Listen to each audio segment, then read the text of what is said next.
नमस्कार. Home minister जाऊबाई जोराच्या आजच्या भागात आपल्या सगळ्यांचं स्वागत. विजयी करा, विजयी करा, मलाच विजयी करा. नाही, असं माझं म्हणणं नाहीये. सध्या प्रत्येक घरातून हाच आवाज येतोय. अहो, जाऊबाई म्हणे आता भाषण पण करायला लागलेत घरात. नमस्कार, मलाच विजयी करा. येत्या पंचवार्षिक योजनेत तुम्हाला पंचपक्वान्न करून खायला घालीन. मुलांना अभ्यासातून 2 तास सुट्टी मी देणार आहे. सासूबाईंसाठी 24 तास सेवा मी देणार आहे. मग येतात नुसती बडबड कोण करणार आणि खरंच घरामध्ये कोण कामं करणार आहे. आज आपण आहोत टिटवाळा पूर्व भागात आणि खेळ खेळणार आहोत गणेश नगरमध्ये राहणाऱ्या जोशी कुटुंबामध्ये. मूळची जळगाव अंबळनेरची ही फॅमिली गेली 10 वर्ष टिटवाळ्यात राहते. चला मग सुरुवात करूयात आजच्या या निवडणुकीला आणि भेटूयात जाऊबाईंच्या जोडीला. नमस्कार. जोशी कुटुंबात आपले मनपूर्वक स्वागत. धन्यवाद.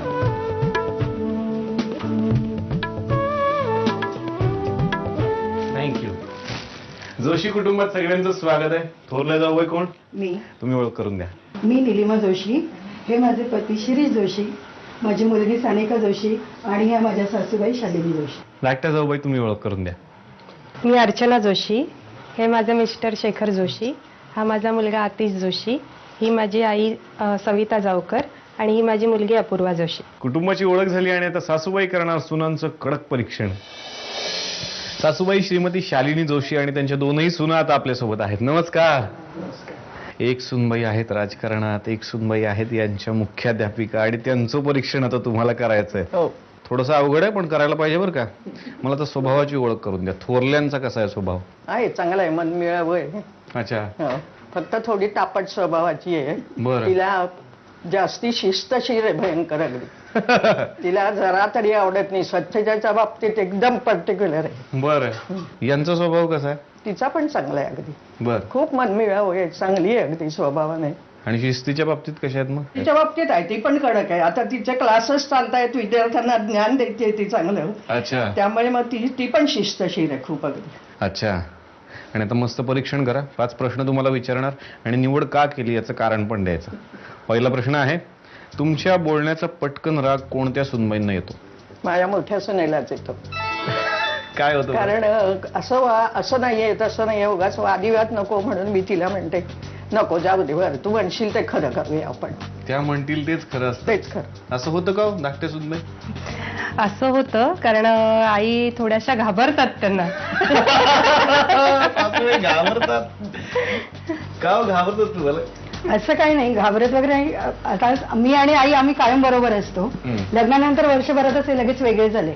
डोंबिवलीला जरी आम्ही होतो तरी लगेच बाजूला हे वेगळंच त्यांनी बिराड केलं होतं आणि नंतर 3-4 वर्षांनी इकडे टिटवाळ्याला शिफ्ट झाले. त्यामुळे माझा नाईंचं जेवढं जास्त 17 वर्ष झाली माझ्या लग्नाला, जेवढं जास्त कॉन्टॅक्ट आहे किंवा जास्त संबंध येतो त्यामुळे थोडे विचारामध्ये तफावत होते. पण म्हणजे राग नाही करत मी, लगेच विसरून पण जाते. अच्छा. चला, छान परीक्षण केलं. पुढचा प्रश्न विचारतो तुम्हाला. कोणत्या सुनबाई तुमच्या म्हातारपणीची काठी होतील असं तुम्हाला वाटतं? थोरल्या सुनबाई आमच्या. का हो आई? मी नाही का होणार काठी? करशील पण आता मला एका सुनेचं नाव सांगायचंय ना. पुढचा प्रश्न आहे, घरातल्या मोठ्या समारंभात कोणत्या सुनबाई पाहुण्यांचा पाहुणचार करण्यात पुढाकार घेतात? धाकट्या सुनबाई. धाकट्या सुनबाई इकडे आले बाबा, मार्क मला टेन्शन नाही, नाही, असं काही नाही. पुढचा प्रश्न आता विचारतो तुम्हाला, ऐका. स्वयंपाकाची अत्यंत आवड कोणत्या सुनबाईंना आहे? हिला आहे, धाकटीला. धाकट्यांना. आणि त्यांच्याबद्दल काय? नाही, तशी ती करते. दोघींपैकी एकीची निवड ती आपल्याला. करते, काहीतरी आलटून पलटून पदार्थ करते, मुलांना खाऊ घालते, मला खाऊ घालते. मोठ्या. मोठ्या. आणि मग निवड कोणाची करायची, मोठ्यांची का धाकट्यांची? मग मोठीच. मोठ्यांची. पुढचा प्रश्न आहे, घरात कोणत्या सुनबाईंचं राजकारण चालतं? मोठीच. मोठ्यांचं. माझं क्षेत्रच राजकारण नाहीये. मी एक शिक्षिका आहे, म्हणजे मी मुख्याध्यापिका आहे आणि त्यामुळे राजकारण माझ्या धाकट्या जाऊबाईंचं क्षेत्र आहे. नाही, क्षेत्र असणं आणि घरात राजकारण असणं ह्या 2 वेगळ्या गोष्टी आहेत. मी जर राजकारण केलं असतं तर मी माझ्या मिस्टरांना घेऊन लगेच बाजूला किंवा वेगळं घर केलं असतं. विषय आम्ही असं विचारच करू शकत नाही की आईंपासून वेगळं राहायचा. अरे वा, चांगला विचार आहे आणि अशाच विचारांना पुढे जात राहा. शुभेच्छा. छान तुम्ही बोललात, मनमोकळं बोललात, मला खूप छान वाटलं. आणि आता दोनही जाऊबाईंच्या सोबत खेळूयात पुढची फेरी. दोनही जाऊबाई आता आपल्या सोबत आहेत. प्रश्नोत्तरांचा हा तास सुरू होणार आहे. बघूयात काय काय तयारी केलेली आहे. मुख्याध्यापिका तर आहेतच, बघूयात यांनी काय काय तयारी केली. तर मगाशी आपण छान गप्पा मारत होतो. सासूबाईंना एक प्रश्न विचारला की घरात राजकारण कोण करतं, मग तुमची का निवड झाली? मुळात मी BA आणि MA जे केलेलं आहे ते पॉलिटिकल सायन्स म्हणजेच राज्यशास्त्र या विषयात केलेलं आहे. नंतर B.Ed केलं, M.Ed केलं. त्याच्यामुळे आपोआपच व्यक्तिमत्वामध्ये असं मुद्देसूदपणा म्हणा किंवा असं विचारात थोडं कडकपणा आलेला असेल, त्यामुळे कदाचित आईंना वाटत असेल की मी राजकारण म्हणजे थोडं करते किंवा त्यांचं तसंच त्यांचा दृष्टिकोन असेल, पण मला वाटत नाही की मी राजकारण करते. अच्छा, पण तुमच्या बोलण्यातून हे पण आलं, पण खरं राजकारण इकडे झालं होतं या पटकन बाहेर पडलं, काय झालं होतं? राजकारण वगैरे काही नव्हतं. हा निर्णय माझा आणि माझ्या मिस्टरांचा दोघांचाही होता. बरं. आणि बँकेचं लोन होतं अनायसे आणि ते युटिलाइज करायचं होतं, त्याच्यामुळे मग आम्ही इथे शिफ्ट झालो. अच्छा, पण बँकेचं लोन आणि ह्याचा काय संबंध? बाहेर बँकेचं पडण्याचा? लोन असं तसं मिळतच होतं. मग आधी आम्ही शनिवार रविवार असं येणार होतो इथे राहण्यासाठी, अच्छा. एकत्रच राहणार होतो. पण नंतर मग म्हणालो की वातावरण इतकं छान आहे टिटवाळ्यातलं की आपण इथेच येऊन राहूया. तुम्ही इतके छान वातावरण सासूबाईंना का नाही घेऊन आलात? नाही, आम्ही सांगितलं होतं सासूबाईंना, पण वहिनी जॉब करत होत्या आणि मग त्यांच्या 2 मुलांचं सांभाळायचं वगैरे आई म्हणाला की मी इथेच राहते. बरं. म्हणजे जेव्हा एकत्र होतात तेव्हा काहीतरी धमाल केलेली आठवते का? भरपूर दोघींनी. म्हणजे मुळातच मला आई नव्हती, म्हणजे आई नाहीच आहे. आणि त्याच्यानंतर मग लग्नानंतर जेव्हा अर्चना आली तेव्हा आम्ही दोघींनी वर्षभर म्हणजे संध्याकाळी फिरायला जाणं, बागेत जाणं किंवा एकमेकींशी ज्या अशा काही पर्सनल गोष्टी असत्या त्या पण आम्ही खूप एकमेकींशी शेअर केल्या. अच्छा. आणि मेन म्हणजे तिचं माहेर डोंबिवलीतच होतं, त्यामुळे तिला जसं तिची आई बोलवायची तसं मलाही खूपदा बोलवायची जेवायला वगैरे. म्हणजे असं म्हणजे जाणून होतं की हिला आई नाही म्हणून बोलवायच्यात, असं म्हणजे प्रेम करायच्या माझ्यावर पण. म्हणजे तसं काही जाणवलं नाही. हा, नंतर काय झालं? नंतर असं झालं काहीच नाही. आता तुम्हाला काहीच सांगितलं, झालं नाही आमच्यात. अच्छा. आणि म्हणजे तसं वहिनी आम्ही एकत्र बोलायचं सुद्धा आणि खूपदा आम्ही भांडायचो, म्हणजे वादावादी वाद पण व्हायची. व्हायचे. असं झालं होतं की म्हणजे एक वेळ अशी आली होती की वहिनी 2 महिने माझ्याशी बोलल्या नव्हत्या आणि नेमकं आतिशच्या जन्माची चाहूल लागली.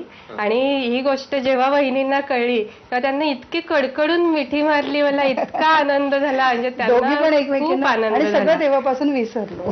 का पण बोलत का असं नव्हतं? किरकोळच वादिवाद म्हणजे मला तसं थोडं राग येतो. ते कळलं आता आम्हाला. त्यामुळे मी म्हणजे पण असं म्हणजे आपण म्हणतो ना जाणून बुजून नाही, लगेच आम्ही विसरत पण होतो. अरे वा, छान वाटलं तुमच्याशी बोलून, खूप छान बोललात तुम्ही. आणि आता मस्त राऊंड खेळायचं आहे. 5 प्रश्न तुम्हाला विचारणार, याची उत्तरं सासूबाईंनी आधीच दिलेली आहेत. बघत आता कुणाची जुळत आहेत आणि कुणाची चुकत आहेत. पहिला प्रश्न आहे तुमच्यासाठी, सासूबाईंचा वाढदिवस. 24 एप्रिल. 24 एप्रिल 1939. 24 एप्रिल. पुढचा प्रश्न आहे, सहकुटुंब सहपरिवार लोणावळ्याला एकत्र फिरायला कोणत्या साली गेला होतात? 1996 साली. 1996 ऑगस्ट 1996. 1996. पुढचा प्रश्न आहे, जोशी परिवाराला अनपेक्षित आनंद देणारा दिवस कोणता होता? माझा नातू निशांत 10वी 94% मार्क मिळून पास झाला त्या दिवशी. माझ्या मुलाचा 10वीचा रिझल्ट. नाही माहिती. पुढचा प्रश्न आहे, दोन्ही भावांची ही सवय सासूबाईंना मान्य आहे पण तुम्हा दोघींनाही आवडत नाही. झोपेची, त्याला विश्रांती पाहिजे असते, झोप पाहिजे असते. झोपणे. खूप झोपतात. पुढचा प्रश्न आहे, सासूबाई या गोष्टीमध्ये खूप तल्लीन होतात. मराठी गाण्यांमध्ये. गाणी ऐकायला आवडतं. गाणं म्हणताना. दोघींनी छान उत्तर दिलीत, त्यामुळे रोख 1000 रुपये मिळत आहेत थोरल्या जाऊबाईंना आणि 600 रुपये मिळत आहेत धाकट्या जाऊबाईंना. अभिनंदन, खूप छान खेळलात, पुढेही खेळत राहा.